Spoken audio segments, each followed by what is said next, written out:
Ya, Assalamualaikum warahmatullahi wabarakatuh.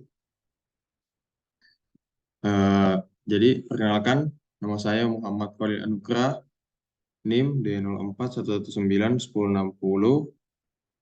Jadi, di sini saya akan mempresentasikan tugas dari mata kuliah Elektronika Daya. Jadi, di sini tugasnya yaitu untuk mengendalikan sebuah motor DC dengan parameter yang telah ditentukan. Nah, di sini kita lihat pada gambar. Ini merupakan rangkaian motor DC. Jadi di sini ini merupakan rangkaian motor DC dengan penguat terpisah. Jadi kita lihat pada gambar eh, rangkaian yang ini merupakan rangkaian pada kumparan jangkar motor DC.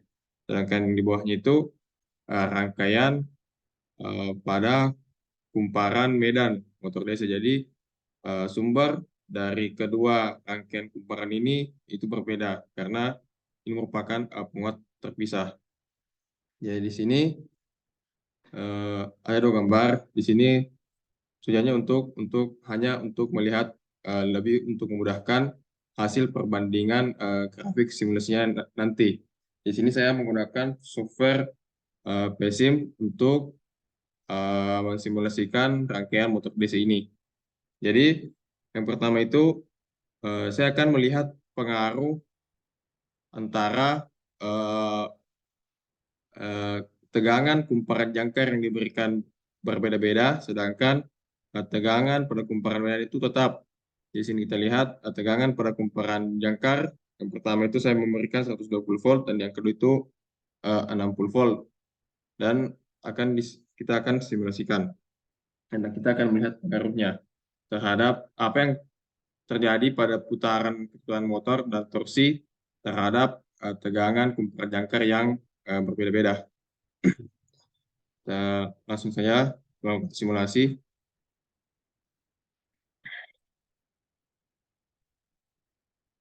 Jadi langsung saja kita memasukkan parameternya. Nah, kita lihat di sini. Di sini yang pada gambar grafik yang pertama, kita lihat eh, yang merah itu merupakan arus yang dihasilkan pada kumparan jangkar pada eh, tegangan 120 volt, sedangkan eh, arus yang yang biru itu tegangannya grafik yang biru itu merupakan arus eh, pada kumparan jangkar dengan tegangan 60 volt. Nah, kita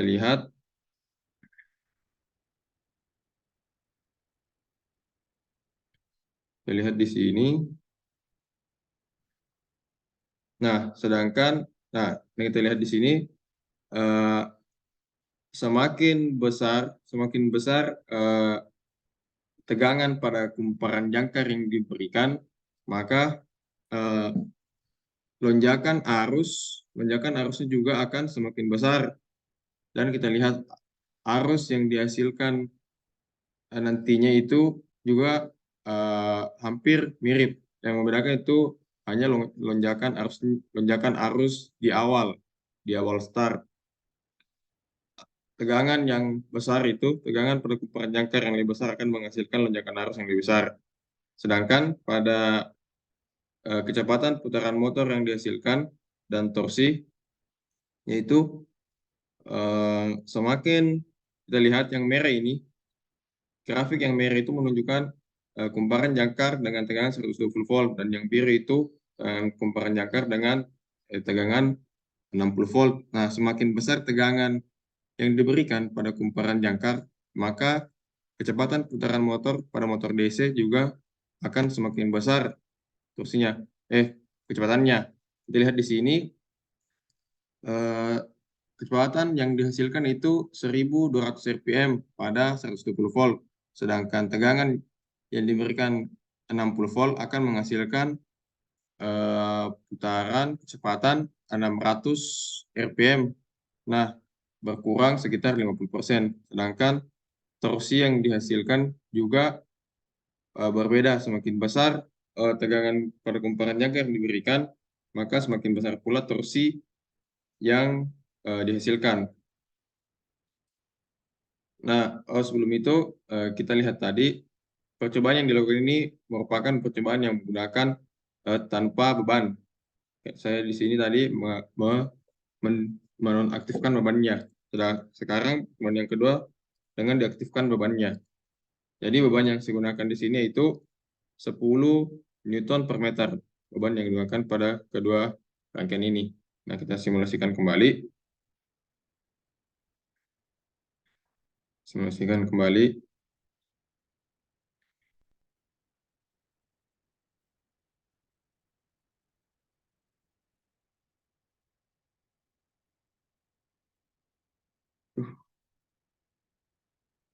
Simulasikan kembali.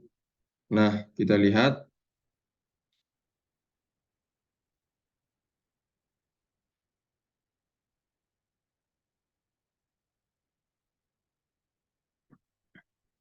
Nah, kita lihat grafiknya bersama dengan yang menggunakan tanpa beban. Perbedaannya di sini hanya pada kecepatan putaran motor yang dihasilkan. Nah, pada saat pada saat menggunakan beban sebesar 10 Newton per meter, maka kecepatan putaran motor yang dihasilkan juga akan berkurang. Kita lihat di sini kecepatan putaran motor pada kumparan medan diberikan 120 volt itu menghasilkan kecepatan sebesar 1190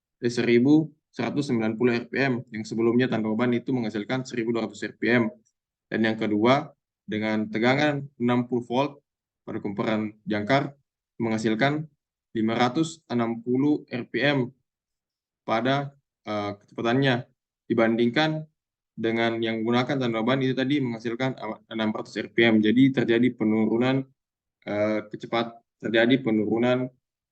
kecepatan antara yang menggunakan beban dan tidak menggunakan beban. Nah, sedangkan pada torsinya ini mendapatkan hasil yang sama, baik yang menggunakan kumparan jangkar yang lebih besar atau kumparan jangkar dengan tegangan yang lebih kecil, itu menghasilkan torsi yang sama.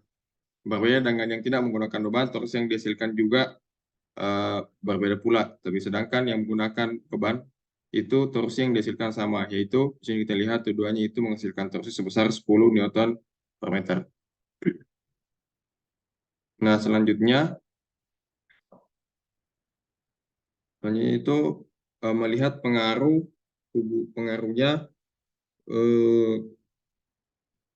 kumparan medan yang berubah-ubah. Nah, kita setting di sini kumparan medan yang kedua itu kita menggunakan. Nah, yang kedua itu menggunakan kumparan medan 60 volt, sedangkan kumparan jangkarnya itu tetap. Jadi kumparan medannya yang berubah. Nah, jadi saya dulu. Nah, kita lihat. Saya langsung jalankan simulasinya.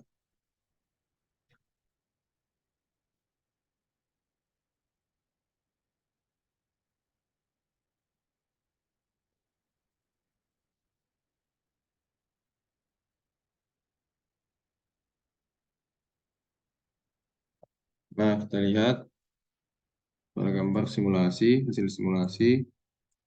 Kita ukur di sini hasilnya. Nah, kita lihat yang dihasilkan. Nah, kita lihat pada arus pada kumparan jangkarnya itu kita lihat grafiknya pada tegangan kumparan jangkar dengan tegangan kumparan medan yang lebih kecil. Kita lihat grafik di sini transisi untuk menuju kestabilan itu dia semakin lambat. Nah, kita lihat bahwa jadi dapat disimpulkan bahwa jika tegangan pada kumparan medan yang diberikan semakin besar, maka transisi untuk mencapai kestabilan juga itu akan semakin cepat transisinya. Pada grafik merah ini merupakan kumparan medan dengan 120 volt ya. Artinya dia yang lebih besar. Ini lonjakan arus transisi setelah mengalami lonjakan arus itu dia semakin cepat transisinya untuk menuju stabil. Nah, sedangkan yang kedua, eh, tegangan dengan kumparan medan yang lebih kecil akan mengalami lonjakan arus yang lebih besar. Nah, berbeda dengan percobaan yang tadi, jika kumparan jangkar yang diberikan pada kumparan jangkar, tegangan yang diberikan pada kumparan jangkar lebih besar, maka lonjakan arusnya akan juga semakin besar. Tapi di sini yang terjadi sebaliknya, jika kumparan pada jika tegangan pada kumparan medan yang diberikan semakin besar, maka lonjakan yang dihasilkan akan semakin kecil. Setelah itu, kita melihat hubungan antara kecepatan putaran yang dihasilkan. Nah, kita lihat di sini kecepatan putaran motornya. Jika eh, jika tegangan pada kumparan medan yang diberikan pada motor semakin besar, maka kecepatannya akan semakin kecil. Dan begitu pula sebaliknya, jika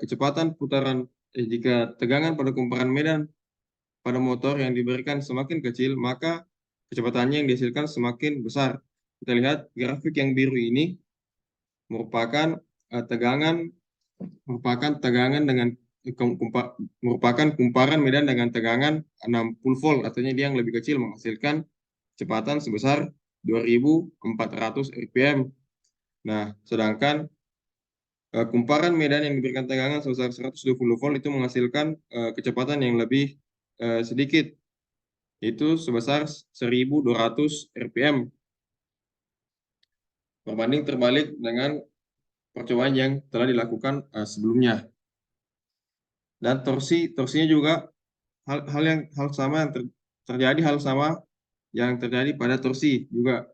Torsinya itu eh, kumparan jika tegangan pada kumparan medan yang diberikan pada motor eh, semakin eh, semakin besar, maka torsi yang dihasilkan itu semakin kecil.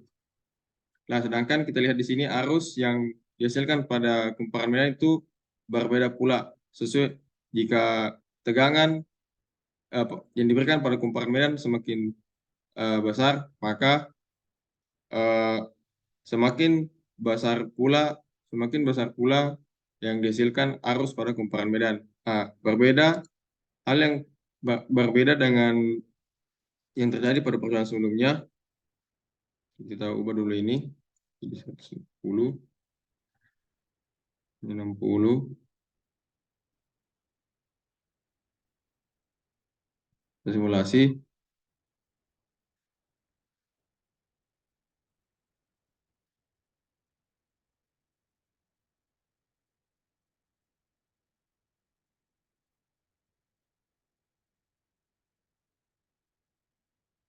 Nah, kita lihat di sini. Ah, arus yang dihasilkan pada kumparan medan itu tidak berubah dengan tidak berubah seiring dengan perubahan tegangan pada kumparan jangkar yang diberikan.